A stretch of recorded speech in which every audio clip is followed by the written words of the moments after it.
तू सच्चा, तेरा नाम सच्चा, एक तू सच्चा, तेरा नाम सच्चा, एक तू सच्चा, तेरा नाम सच्चा, एक तू सच्चा, तेरा नाम सच्चा। कोई नहीं तेरे जैसा तेरे सिवा, एक तू सच्चा, तेरा नाम सच्चा। सब जगह तेरी रोशनी का दरिया, एक तू सच्चा, तेरा नाम सच्चा। सब बीमार तू बीमारों की दवा, एक तू सच्चा, तेरा नाम सच्चा। बेहतर है बहस से जिक्र तेरा, एक तू सच्चा, तेरा नाम सच्चा। ये मेरा जिस्म है महल तेरा, जहाँ रात दिन चमके नूर तेरा। इस नूर का तवाफ करे सातों आसमां, हर फरिश्ता नूर में करे सजदा। एक तू सच्चा, तेरा नाम सच्चा, एक तू सच्चा, तेरा नाम सच्चा। एक तू सच्चा, तेरा नाम सच्चा। सामवेद के ऋषि देवल, देवता सोम, ईश्वर का अमृत रूप, छंद गायत्री। वे मंत्र गायत्री कहे गए हैं जो 3 पंक्तियों में गाए जाते हैं। स्वर षडज, प्रथम स्वर सा परिस्थापित करके इन गायत्रियों को गाया जाता है। ऋषि देवल, जिसका शरीर ही उस प्रभु परमात्मा का देव स्थान बन गया है, ऐसे ऋषि हैं देवल। वे कहते हैं ओम अव्या वारे परिप्रियो हरि वर्णेषु सीदति रेभु वनुष्यते मति। जिस तरह से कोई गडरिया अपनी भेड़ों को प्यार करता है, वैसे ही वो आदि पुरुष परमात्मा हम आत्माओं को प्यार करता है। वो दुखों को हरने वाला हृदय में सदा विराजमान है। शुद्ध बुद्धि से उसको जाना जाता है। अंतर आत्मा से उसकी पहचान होती है। वो प्रभु जो इन आत्माओं का चरवाहा है, संसार रूपी जंगलों में, वनों में इन आत्मा रूपी पशुओं को लिए फिरता है, वह जंगल के एक एक रास्ते से परिचित है। वह अपनी भेड़ बकरियों को भटकने नहीं देता, और कोई भेड़ भटक भी जाती है, किसी गड्ढे में जाके गिर भी जाती है, तो वहां जाके वो उसको ढूंढ लेता है, उसको निकालता है। एक बार एक पैगंबर जो कि भेड़ बकरियां चुगाते थे, शाम को उन्होंने देखा जब बकरियों को घर में लाए, एक बकरी का बच्चा गायब है। सूर्य अस्त हो चुका है, अंधकार फैल गया है, कहां ढूंढूं? लैंप उन्होंने हाथ में लिया, लालटेन उस वक्त में उसको बोलते थे, और वो जंगलों में इधर उधर यहां वहां खोजते रहे, पर कहीं भी उस भेड़ के बच्चे को उन्होंने नहीं पाया। पूरी रात यहां से वहां जंगलों में ढूंढते परेशान हो गए,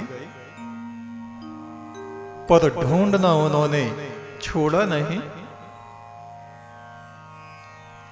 यहां तक कि सुबह हो गई। निराश हताश वापस आ रहे हैं, तभी उनकी दृष्टि एक गड्ढे में पड़ी। उन्होंने देखा भेड़ का वो बच्चा उस गड्ढे में गिर गया है। बड़ा संभल के वो धीरे धीरे उतरे और उस बच्चे को देखा, कहीं चोट तो नहीं आई। भेड़ के उस बच्चे को उन्होंने अपने सीने से लगाया। पैगंबर की आंखों से आंसू बहने लगे, तेरे कहीं चोट तो नहीं आई। आकाशवाणी हुई, ऐ मेरे दोस्त, तू मेरे भेड़ बकरियों की परवाह करता है, इनके दुख दर्द को समझता है। बेशक मैं तेरे दुख दर्द को समझूंगा।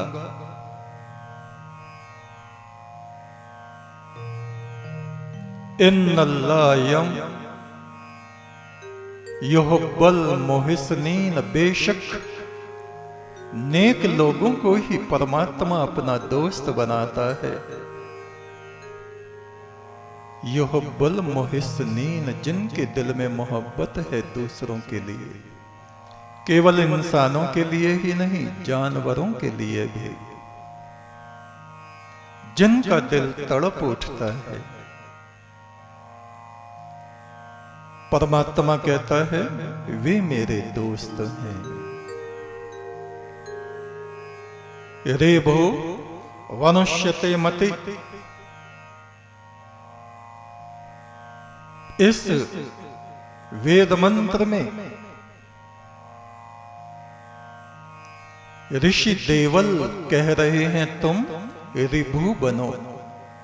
ऋभु कौन होता है? जो मस्तक से ब्राह्मण होता है, जिसके मस्तक में ब्रह्म ज्योति है, ईश्वरीय दीप्ति से जिसका मस्तक चमक रहा है।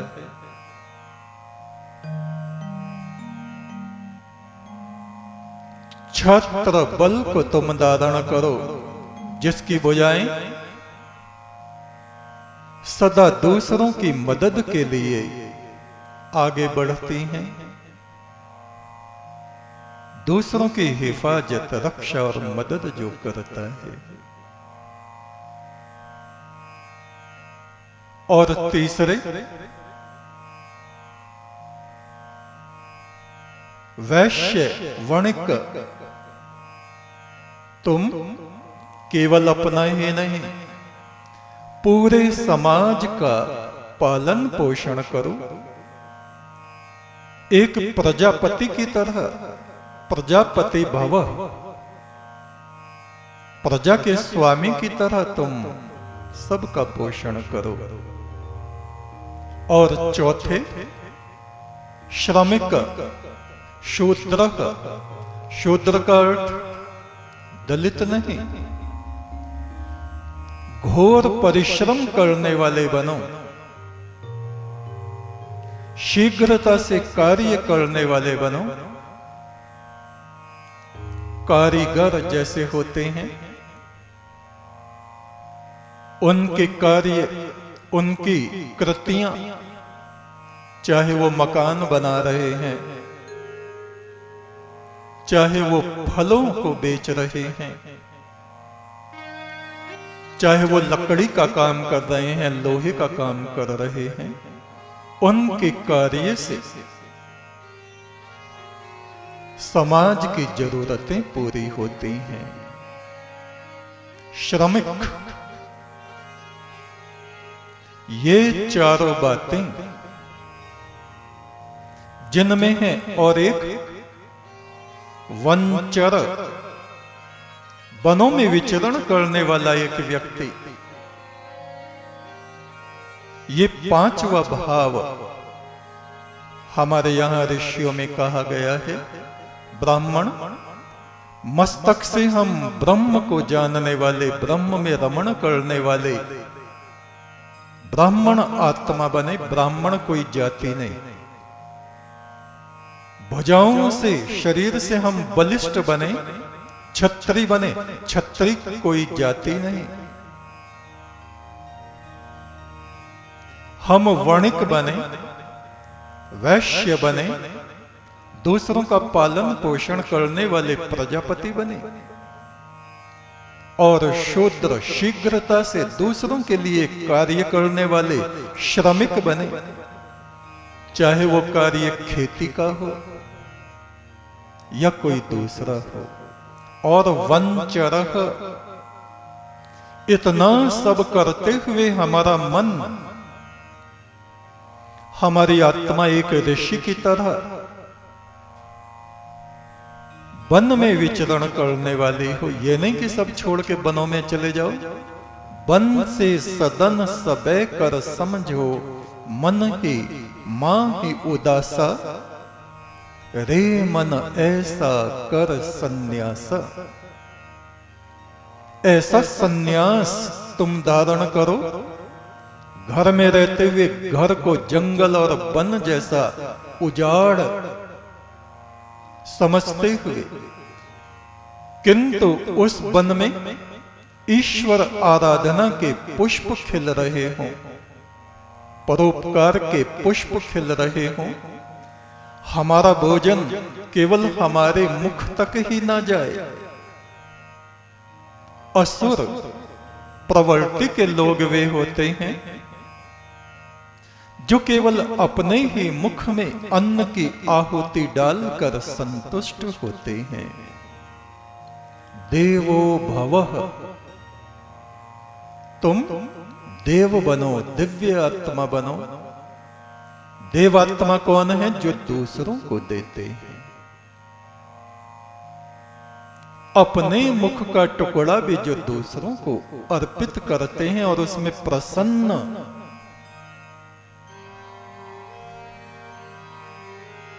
प्रसन्नता का अनुभव करते हैं, धन्यता का अनुभव करते हैं कि हमने किसी की सेवा की है। ये 5 बातें हमारे अंदर होनी चाहिए, और जब होती हैं तो हम कहलाते हैं ऋभु। ऋभु, विभु होता है परमात्मा सर्वव्यापी, और वो ऋषि जिसमें ब्रह्म बल, क्षत्रिय बल, वणिक बल, श्रमिक बल और वंचर का बल होता है, ऐसी आत्मा तो हम ऋभु बने। हमारी आत्मा उस परम ब्रह्म के साथ साथ विचरण करने वाली बने। सामवेद के अगले मंत्र में ऋषि देवल कहते हैं, ओम अस्त्र ग्रमिंदवः पथ धर्मन्रतस्य सुश्रियः विदाना अस्य योजना। असत्य के मार्ग को छोड़ दो, मिथ्यावाद को छोड़ दो, झूठ बोलना छोड़ दो। असत्य जो ये जगत है, संसार है, इसकी नाशवानता को समझो। नाशवान जो हमारा शरीर है, इसकी नाशवानता को समझो। लेकिन इस नाशवान शरीर के भीतर अविनाशी जीव आत्मा बसता है, और इन असंख्य जीवात्माओं को जो अपनी गोद में लिए रहता है, तीनों लोक में प्रवेश करके जो तीनों लोकों का पालन पोषण करता है, स्वर्ग लोक, अंतरिक्ष लोक और ये मृत्यु लोक, मनुष्यों का लोक, वो आदि पुरुष परमात्मा कहा जाता है। असत्य को छोड़कर सत्य के मार्ग पर चलो, धर्म को धारण करो। धर्म क्या है? हमारे जीवन में जो उचित है, जो श्रेष्ठ है, जो शुभ है, उसको धारण करो। जो अशुभ है, अपवित्र है, परिणाम में जो दुख देने वाले दुष्कर्म हैं, उनका परित्याग कर दो। ऐसा इस मंत्र के ऋषि कहते हैं, और कहते हैं परमात्मा का सत्य पथ ही अमृत पथ है, अजर अमर होने का मार्ग है। आगे बढ़ो, आगे बढ़ो, नेति नेति नेति। यहां अभी अंत नहीं है, यहां अभी अंत नहीं है। जितना तुमने जान लिया है, ये बहुत कम है, थोड़ा है। और आगे बढ़ो, और आगे बढ़ो, चलते रहो, चलते रहो, चलते रहो।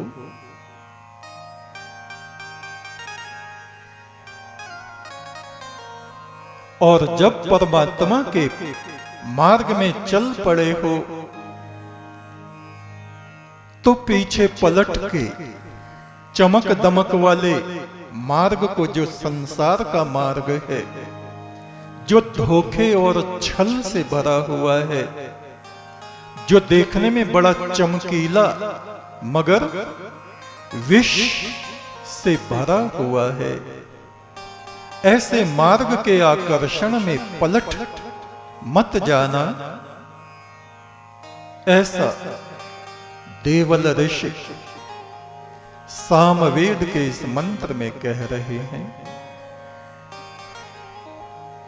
और जो सत्य परमात्मा है, उसको जान लो।